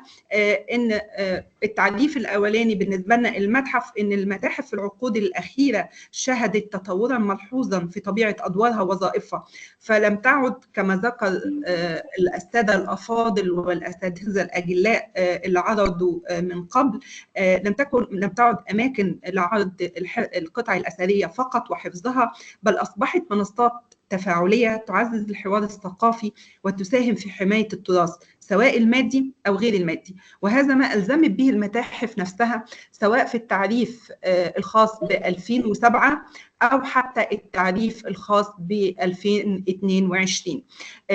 ألزمت نفسها بعرض التراث المادي والغير مادي على حد سواء باحترافية مع الحفاظ على القيود الأخلاقية. وده بينقلنا للتعريف التراث الثقافي غير المادي، وهو عبارة عن مجموعة من الممارسات والتعبيرات والمهارات والمعارف اللي بيتمتع بيها شعب من الشعوب وبيعتبرها جزء من هويته، ومش بس المعارف والمهارات والممارسات، لكن أيضا ما يرتبط بها من قطع أثرية وأماكن ثقافية. كل هذا بيقع ضمن نطاق التراث الثقافي غير المادي. لكن هنا بنأكد على السياق الحي لهذا التراث، وإن هذا التراث من كونه مجسد داخل المجتمعات والجماعات وأحيانا الأفراد الممارسين يحمل الكثير من المعاني المجتمعية، يعطي المجتمعات إحساس بالهوية والاستمرارية، وهو تراث جمعي بيعاد إبداعه بواسطة المجتمعات بما يتفق مع تاريخها وبيئتها. يعني المجتمعات في حالة إبداع مستمر لهذا التراث، بس هذا الإبداع مستمد ومستلهم من تاريخها ومن البيئة وتفاعل هذه المجتمعات مع البيئة. بيطلق عليه مسميات مختلفة، ففي بعض المجتمعات قد يسموه المأثور الشعبي، البعض الآخر المأثورات الشعبية، الموروث الشعبي، الفولكلور، الشعبيات، كثير بيأخذ كثير من الأسماء وغيرها. وبيوضح مفهوم التراث الثقافي غير المادي وتطوره إلى مفهوم التراث الحي مدى الوعي العالمي بأهمية التراث الثقافي غير المادي في تاريخ البشرية. لابد من إعادة النظر طبقا لتلك التعريفات في الاعتراف غير المتوازن بين عرض التراث المادي والغير مادي في متاحفنا. فلا زالت المتاحف بتعطي الاهتمام الأكبر للتراث المادي سواء ثقافي أو طبيعي. وهنا علينا أن ندرك قيمة التراث الغير مادي وكيف أنه محرك كبير بيشكل جزء هام من تراث المجتمعات. وفي هذا الصدد بأعطي نموذج مادي لأوضح به أهمية التراث الغير مادي. بأعطي هنا ضريح إيسي الشهير المعروف في اليابان، واللي بيعاد بناؤه كل 20 عام. بنفس التكنيك وبنفس المعارف وبنفس العقيدة، ولكن بمواد حديثة، وبيعاد بناؤه لأكثر من 1200 سنة بنفس الممارسات، ولكن زي ما قلت بمواد حديثة. وهنا يجب التساؤل، هل هذا يعد تراث أم لا؟ طبقا لمعايير التراث المادي فهنا نفتقد إلى الأصالة، فبالتالي هو غير تراث أو لا يعد تراث مادي. وحديثنا هنا عن التراث الغير مادي وإدراكا لقيمة هذا التراث الحي والعقيدة اللي وراء بناء هذا الضريح واستمرار إعادة بنائه على مدار 1200 سنة. وكمان علشان نوضح أهمية التراث الثقافي غير المادي ومقارنته بالأهمية للتراث المادي واختلافات المتاحف في هذه النقطة، بعرض عليكم نموذج آخر اللي هو عرض آلهة الحرب أيهودا. دي موجودة للشعب الزوني في جنوب الولايات المتحدة الأمريكية. هذه الآلهة هي آلهة توأم، كان بينحتها الشعب كل سنة في الانقلاب الشتوي، وكانت بتمثل بالنسبة له هي النماء والرخاء لهذا المجتمع، وكان بيتركها خارج الأضرحة لتتحلل. تمام. وتحللها الطبيعي بيعطي قوة روحية، لكن في أواخر القرن ال19 أزيل العديد من التماثيل وانتهى بها المطاف في المتاحف والمجموعات الخاصة، مما أدى إلى تعطيل وظيفتها الطقسية بالنسبة للمجتمع الزوني. وعرضت القطع في المتاحف في سياق متحفي كقطع متحفية، تفاصيل بتحكي عن تفاصيل المنحوتة وأنواع الأخشاب وغيرها. لكن بحلول السبعينات من القرن الماضي بدأ الشعب الزوني في السعي الحثيث لاستعادة هذه القطع، وأدى الدعم القانوني والمفاوضات إلى إعادة حوالي 69 تمثال من هذه التماثيل بحلول عام 1992. وأعاد الشعب الزوني إلى أضرحتها مستعيدا دورها الروحي ومكرما للتقاليد الثقافية الخاصة بها. استبدلت المتاحف القطع بنسخ صنعها المجتمع المحلي، ولكن دون الطقوس المعتادة، لتحل القصة في المتحف محل العناصر المادية، فحلت قصة عقيدة الشعب الزوني وأهمية المجتمعية لهذه القطع بالنسبة للشعب محل سنة الصنع وتاريخ الأخشاب والفن والمنحوتة. ومن هنا كانت بداية لعرض التراث الحي حتى من قبل صدور اتفاقية 2003 الخاصة بصون التراث الثقافي غير المادي. وده بيعطينا أمل في أن هناك فرص للمتاحف في أنها تقدر تعرض ما بين أروقتها التراث الحي في شكله الصحيح. احنا بنشوف ان الفرص دي بتكمن في المشاركة المجتمعية والتمكين، حيث يشكل التراث الحي جسر ما بين المتاحف والمجتمعات المحلية، يعطي فرص للمشاركة وتنظيم المعارض، ومن هنا بيفتح مستقبل أفضل للمتاحف طبقا للمحاضرات السابقة، وتنظيم المعارض مع رواد التراث المالكين للتراث يكونوا حاضرين. ويمكن ده جزء مهم جدا لما بنيجي نطور أي مجموعة متحفية أو حتى أي عروض أو معرض مؤقت، بيكون علينا إن احنا نستعين بمجموعة من المجتمع المحلي as a focus group أو مجموعة فحص ان هي تتعرف وتعطينا الرأي حول المجموعات، وده بيخلي المجموعات المتحفية مرتبطة أكتر بالمجتمعات المحلية. يمكن المجتمعات كمان من خلال إثبات ممارستها الحية ومشاركتها، بيتيح المتحف فرص لنقل المعرفة، وده شيء مهم جدا. إذا كان التراث الحي هو تراث متناقل عبر الأجيال، فلا بد من مؤسسات تساهم في هذا النقل، وتأتي المتاحف كمؤسسة ثقافية هامة جدا تساعد في نقل التراث الثقافي للأجيال الجديدة في محاولة لصون هذا التراث. هناك فرص أخرى للابتكار، حيث يمكن للمتاحف استخدام الأدوات الرقمية والعروض الحية والتجارب الغامرة. ويمكن أستاذنا الدكتور محمد عبد اللطيف استفاض في كمان أحد التقنيات الحديثة الحديثة وهي الذكاء الاصطناعي وكيفية استخدامها في علم الآثار. وكمان كل ده بيصب في صالح المتاحف، إنه بيعطيها فرص هائلة في إنها تعيد صياغة وتعيد عرض التراث الثقافي الغير مادي أو التراث الحي ما بين أربع قطاع. بتمكن المتاحف من استخدام الأدوات الرقمية والعروض الحية والتجارب الغامرة، معارض ديناميكية تتغير بمرور الوقت، لأن في مشكلة كبيرة أن تقع المتاحف في فخ التجميد، وإن المعروضات تصبح جامدة فيتنافى عنها صيغة الحيوية التي يتمتع بها التراث الحي. لابد أن يعرض التراث الثقافي غير المادي في سياقه الحي. إذا ما جمدت المتاحف هذا التراث لمدة عقود فأصبح هو خارج عن سياقه الحي ولا يمثل المجتمعات المحلية المتطورة والمتغيرة بشكل دائم.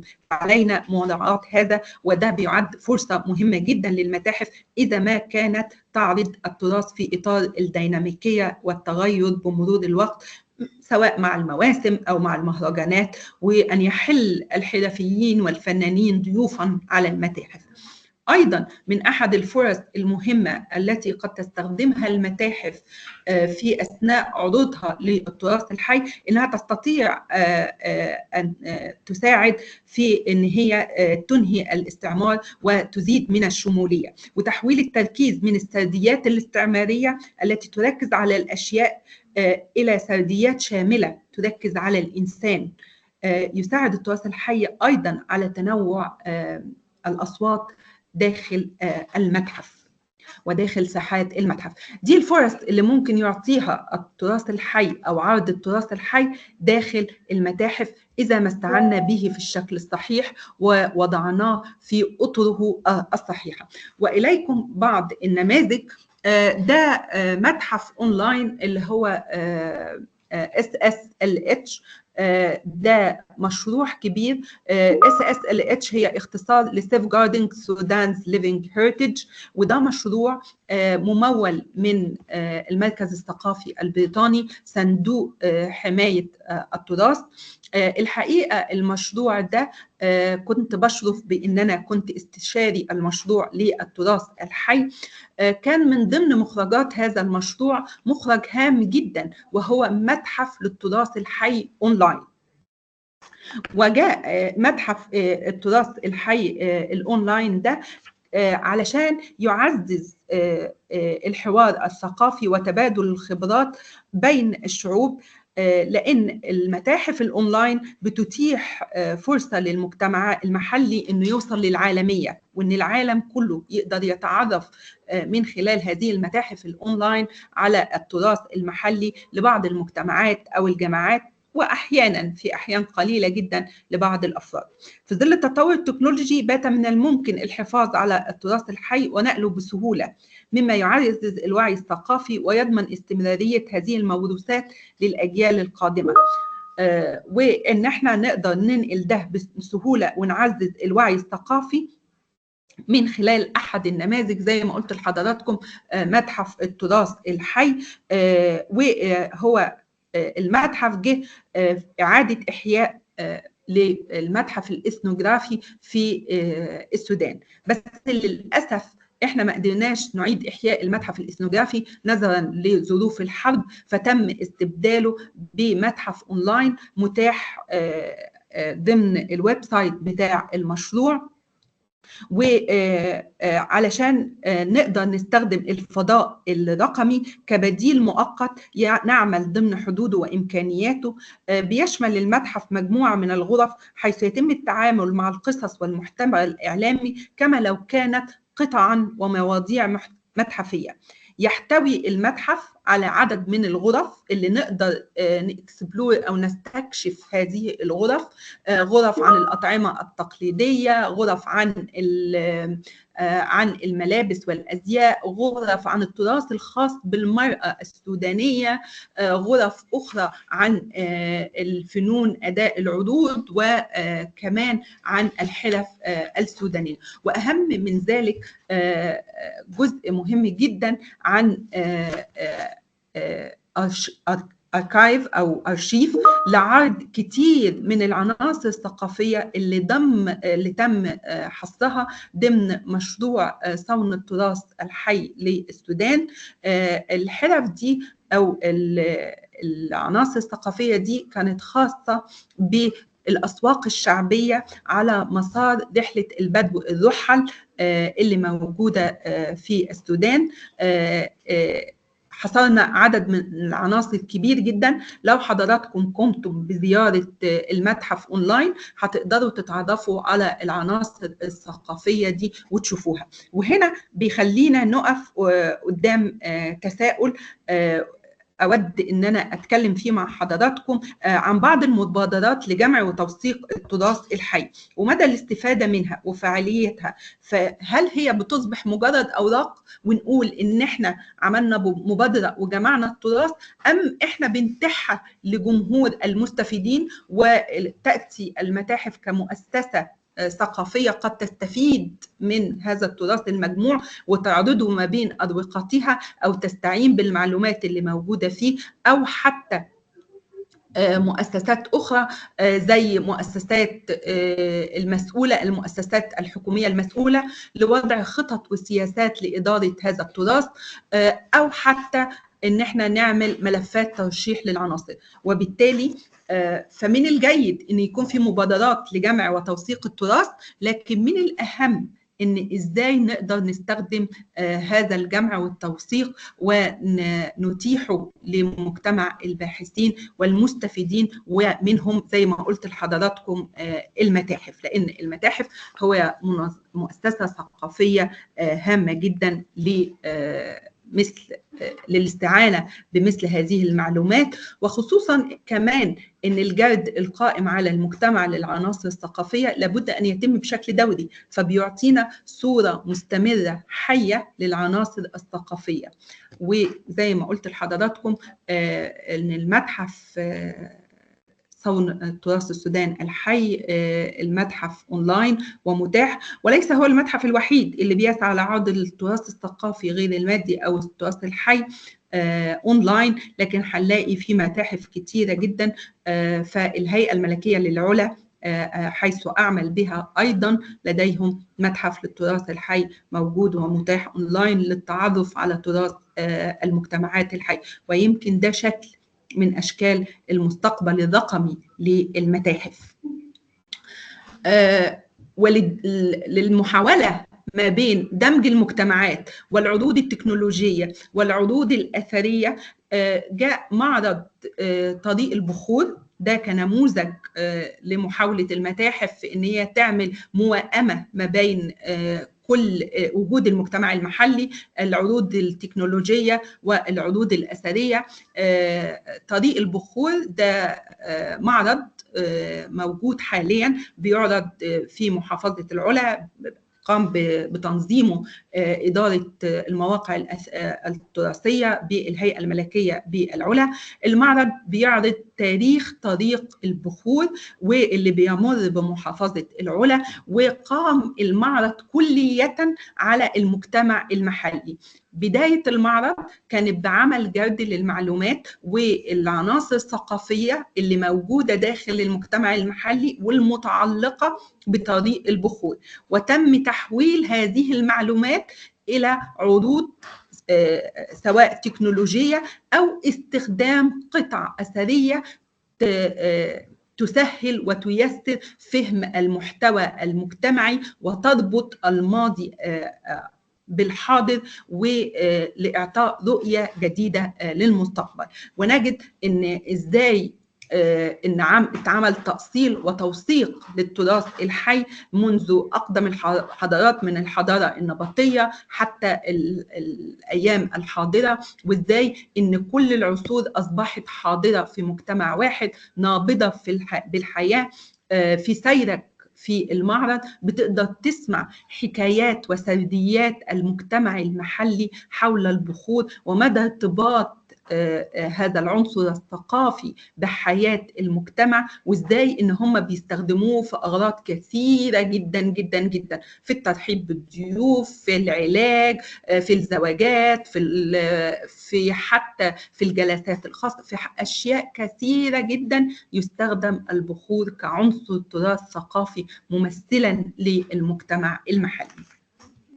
بتأتي نقطة أخرى ودور آخر للمتاحف في كيفية نقل التراث للأجيال الحديثة أو للأجيال الجديدة. وإذا ما تحدثنا دكتورة فاطمة، أنا بس عايزة أنبهك للوقت.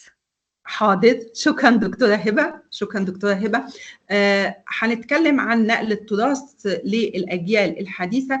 متحف الطفل الحقيقة في مصر في هليوبلس أو في مصر الجديدة بيعطي نموذج حي لتركيزه على نقل التراث سواء المادي أو غير المادي للأجيال الجديدة، فنلاقيه بينقل سواء في المعروضات الدايمة بتاعته أو في البرامج التعليمية، بينقل الكثير والكثير من العناصر الغير مادية للأجيال الجديدة، وبيأكد على ده سواء للمدارس، للأسر، للأفراد، لكل الأجيال.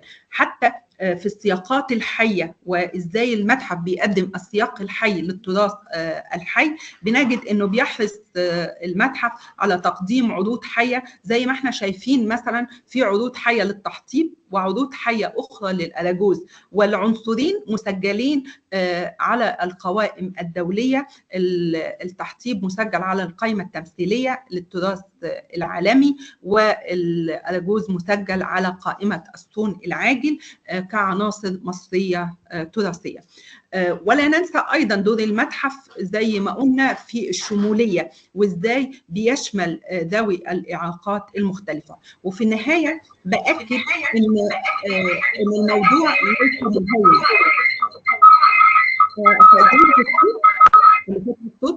شكرا. هناك العديد من التحديات بتواجه المتاحف في عرض التراث، فأمامنا التأصيل أمام العرض، إن إحنا إزاي نعرض التراث، كمان الحساسية الثقافية لبعض الموضوعات، واللي إحنا لازم نكون حريصين كل الحرص في عرضها. زي ما قلنا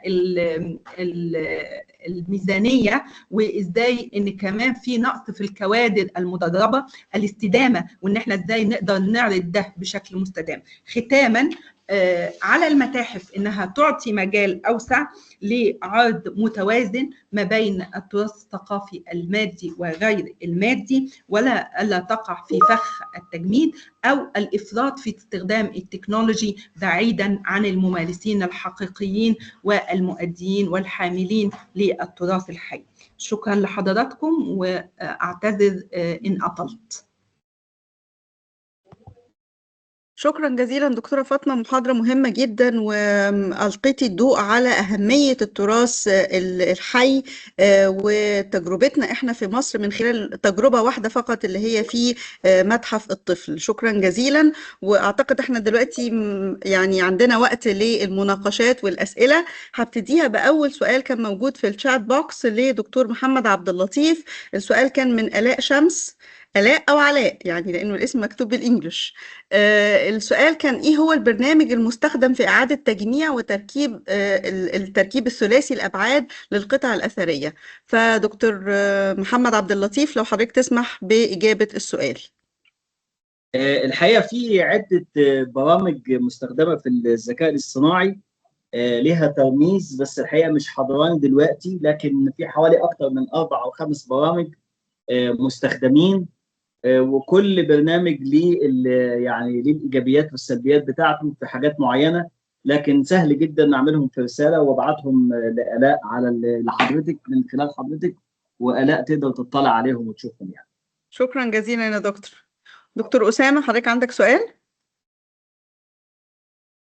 انا عندي بس ملاحظه، يعني كومنت على موضوع الذكاء الاصطناعي. اتفضل يا دكتور. طبعا في مجال التراث الثقافي بشكل عام، ان التوسع في استخدام الذكاء الصناعي بشكل عام اكيد له محاذيره، لان الانفتاح على الذكاء الاصطناعي هيكون له تاثير سلبي اذا ما كانش هناك بعض المحاذير اللي هتساعدنا على ان نحجم هذا الاستخدام فيما يفيد التراث الثقافي بشكل عام، لانه احيانا الذكاء الاصطناعي هيمثل مشكله بالنسبه لنا، وخاصه في المجموعات بشكل عام، مجموعات التراث المتحفي، سواء التراث الموجود في المواقع او التراث الموجود في المتاحف، لانه اللعب بالذكاء الاصطناعي ممكن يغير من الشكل ومخلوقات، وهيساعد على الاتجار غير المشروع في الممتلكات الثقافيه.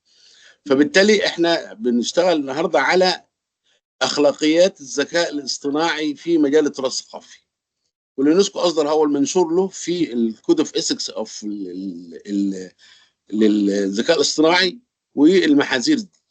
لكن النهارده احنا بنطلب من التوسع في نشر هذه الاكواد او ميثاق الاخلاقي لاستخدامات الذكاء الاصطناعي للتراث الثقافي، لان لو ما اشتغلناش على هذه الاخلاقيات هيبقى المجال مفتوح جدا لكل يعني المغامرين انهم يستخدموا الذكاء الاصطناعي فيما لا يفيد التراث الثقافي، والعكس هيكون يمثل اكبر ضرر له اذا لم نوضع هذه الاكواد داخل الاطار العام لها واستخدامها.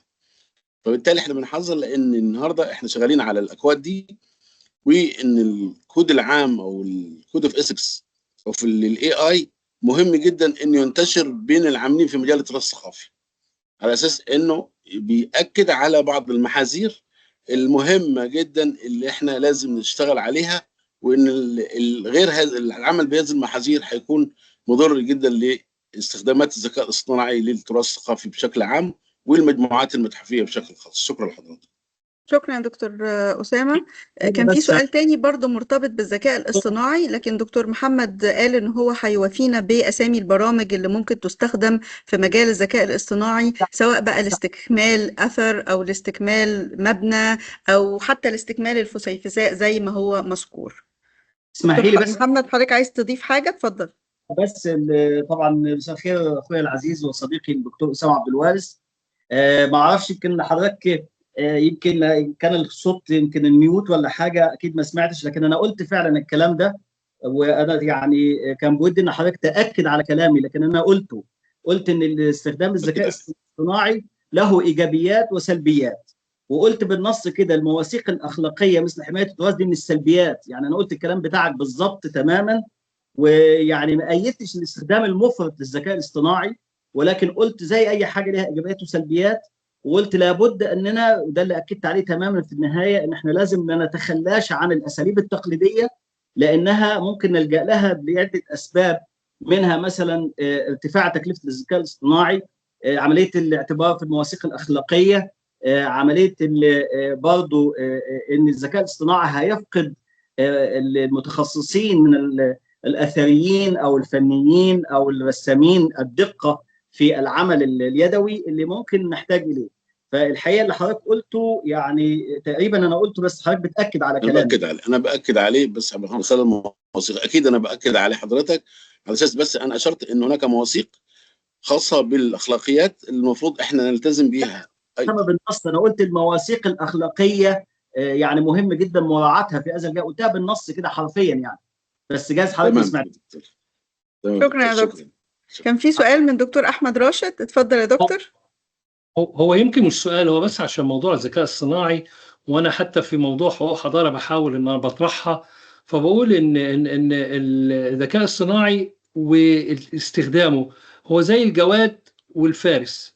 الفارس ما يقدرش يبقى فارس من غير جواد، فاصبحنا النهارده ما نقدرش نتحرك في التطور والتعليم من غير ما نستخدم الذكاء الصناعي، ولكن الفارس لازم هو اللي يقود الذكاء الصناعي، لان الذكاء الصناعي لو لوحده انطلق هيفسد الدنيا وهيبقى فيه حوادث، والفارس بدون ذكاء صناعي مش هيقدر يتحرك. فاحنا النهارده موضوع الجدليه بتاعه الذكاء الصناعي في المرحله دي، وخصوصا في امور لما بنتكلم في طرح الواحد بيطرحه في موضوع حقوق حضارة بقى محتاج نوع من الوعي. حتى كلام المواثيق والأمور ده بنقعد نستهلكه، لا دي بقت في سرقات معروفة وأمور متعددة، ولكن معاها بيقابل إن في أخلاقيات نابعة كلنا هنتفق عليها وكلنا هنتقبلها وكلنا هنعمل عليها. فيعني مرة أخرى لا يمكن يعني ايه باي وضع من الاوضاع ان احنا نتجاهل التكنولوجي اللي كل يوم، واحنا بنتكلم النهارده في هذا اللقاء في 3-4 اختراعات موجوده. عشان كده لما الدكتور محمد عبد اللطيف العزيزه اللي هي بتسال البرامج اللي النهارده هو هيقولها لها بعد 5 دقائق، ده بالذات احنا بننام ونصحى بنلاقي فيه برنامج جديد وحدث جديد وتقنيه جديده وبتاخدنا لمساحات اخرى كل يوم. فعشان كده لازم نقول ايه، احنا هنحط المبادئ وهنحاول ان احنا نؤكد على الطرق التقليديه المعتاده انها تبقى سكيلز، مع القدره على توظيف التكنولوجي كامور مستحدثه كل يوم. يعني الفترة اللي فاتت لما يبقى البرامج الشات جي بي تي وقصادها البرامج اللي موجودة الصينية وكل يوم ده يعلي على ده، فاحنا لازم نعرف ان احنا مفعول به، احنا ما احناش فاعلين، بس ما ينفعش واحنا مفعول به ما نبقاش اوير بكل حاجة هتحصل في كل المجالات، مش بس حتى في الآثار والمتاحف والعمارة والعمران وإلى غير ذلك. ده بقت أسلوب حياة. معلش أنا بس حبيت أحط تعليق. شكرا جزيلا. شكرا دكتور أحمد. أنا عندي الحقيقة سؤالين برضو. السؤال الأول لدكتور عبد العزيز الإدريسي. كنت عايزة أعرف من حضرتك لو ممكن تلقي الضوء على إيه الهدف التالي للمؤسسة الوطنية للمتاحف في خطة التطوير بالنسبة للمتاحف المغربية. وسؤال تاني بالنسبة لدكتور الشرقي دهمالي، حضرتك أشرت لأهمية تغيير لغة الخطاب في اللوحات اللي موجودة داخل المتاحف، فعايزة أعرف رأي حضرتك في الساينج علم اللوحات اللي موجود داخل المتاحف كعلم. احنا قد ايه متاحفنا، طبعا بحكم ان حضرتك رئيس المؤسسة الوطنية المتاحف العربية، فعايزة اعرف حضرتك اكيد رحت متاحف كتير في الدول العربية المختلفة، احنا واصلين لفين في هذا العلم، وخاصة بحكم ان التخصص ليس تخصص بذاته موجود عندنا في الدراسات في الجامعات المصرية او الجامعات العربية بصفة عامة. بنسمع دكتور شرقي دهمالي. نعم، بالنسبة لسؤالك أختي، بالنسبة بطبيعة الحال هو سؤال مهم جدا، وهو مرتبط بكل ما يتعلق بالجانب الميزيوغرافي أو ما يسمى بالميزيوغرافي. للأسف إحنا يعني من خلال المتاحف التي زرتها، وهناك بعض تطور طفيف في بعض المتاحف الجديدة في منطقة الخليج، المتاحف الجديدة التي قامت بها شركات أجنبية. أما نحن يعني الأغلبية بصفة عامة لا زلنا في الصدد الذي قلته، هو أنه نقدم المعلومة لغرض المعلومة، ومن خلال كتابة النصوص يتم يعني حشو مجموعة من المعلومات بجانب القطع، وحتى استعمال الكود QR وغيرها من الرموز التي الآن صارت متاحة، هو استعمال يعني يبقى محدود جدا بطبيعة الحال، وأغلبه غير مرتبط بداتابيز. يعني هو فقط يعطيك معلومة لرابط نص مكتوب في حاسوب مثلا.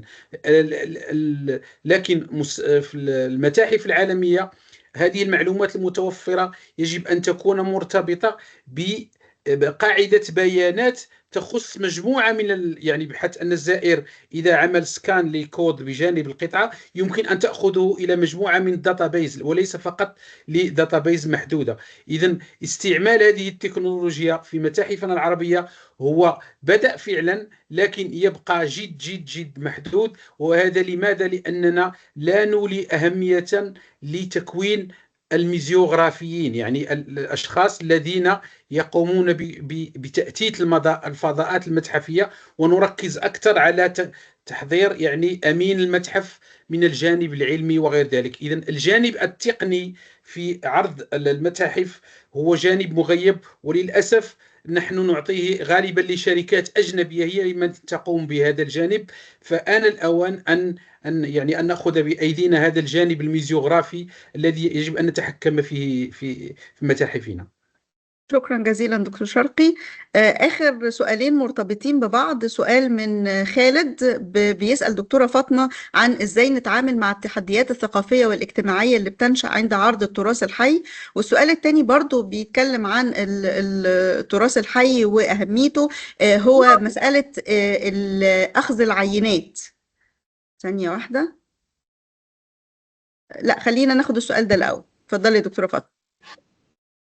شكرا دكتورة هبة، هو سؤال في محله جدا، وهنا بحب أنوه للاختلاف الكبير ما بين عرض التراث الحي داخل المتاحف وما بين عرض التراث المادي، لأن زي ما قلت المعلومات اللي بنقدر نعرضها والممارسات والمعارف اللي بنقدر نعرضها ما بتكونش مبنية على آراء الخبراء والمثقفين والمهتمين، لكن بتبقى مبنية على آراء المجتمعات المحلية وبتسبقها عملية جرد قائم على المجتمع. في أثناء عملية الجرد بيكون في consent forms. الكونسنت فورمز دي أو نماذج الموافقات بتعطي موافقة للمتحف بالعرض وبالتفسير وبالمعلومات، وبيكون في جزء خاص في استمارة الجرد خاصة بهل يوجد محاذير على عرض أي من العناصر الثقافية اللي موجودة. لو تمت الإجابة بنعم فعلى المتحف إنه يحترم هذه المحاذير وإنه ما يعرضهاش، وبالتالي ما بنقعش في فخ الحساسيات الثقافية، لأن إحنا بنبني عروضنا بناء على آراء المجتمعات وموافقة هذه المجتمعات على هذه العروض. فهنا الموضوع كله قائم على المجتمع المحلي، وزي ما قلت وبأكد إن العروض ما بتبقاش قايمة على آراء الخبراء والممارسين والمهتمين، لكن آراء المجتمعات المحلية. وإن كان آراء الخبراء بتأتي للشكل اللي بيعرض فيه هذا التراث، إذا كان ما شكل تفاعلي، إذا كان في شكل عروض حية، في الأشكال اللي بياخدها وفي صياغة هذا التراث، لكن بيكون معانا في الخلفية موافقات مجتمعية واستمارات للجرد فيها كل المعلومات حول العناصر الثقافية وإن ما كان فيها حساسيات ثقافية أم لا. وحتى بعد الموافقات هناك ما يدعى بالموافقة المستدامة، إن أنا بعد ما بعرض وبعمل كل العروض بتاعتي داخل المتحف علي أن أدعو المجتمع اللي أنا بعرض تراثه الحي وبجيبه وبطلعه على العروض اللي موجودة وباخد موافقته للمرة الثانية قبل العرض للجمهور. فهنا بنسميها الموافقة المستدامة. فأعتقد أن لو المتحف اتبع هذه الأساليب لن يقع في الحساسيات الاجتماعية. شكرا جزيلا دكتورة فاطمة. طبعا المناقشة ثرية جدا، وأكيد في أسئلة أكتر من كده للحضور جميعا للسبيكرز كلهم، لكن ما زال عندنا جلسة أخرى، فهندي بس 5 دقايق كده بريك.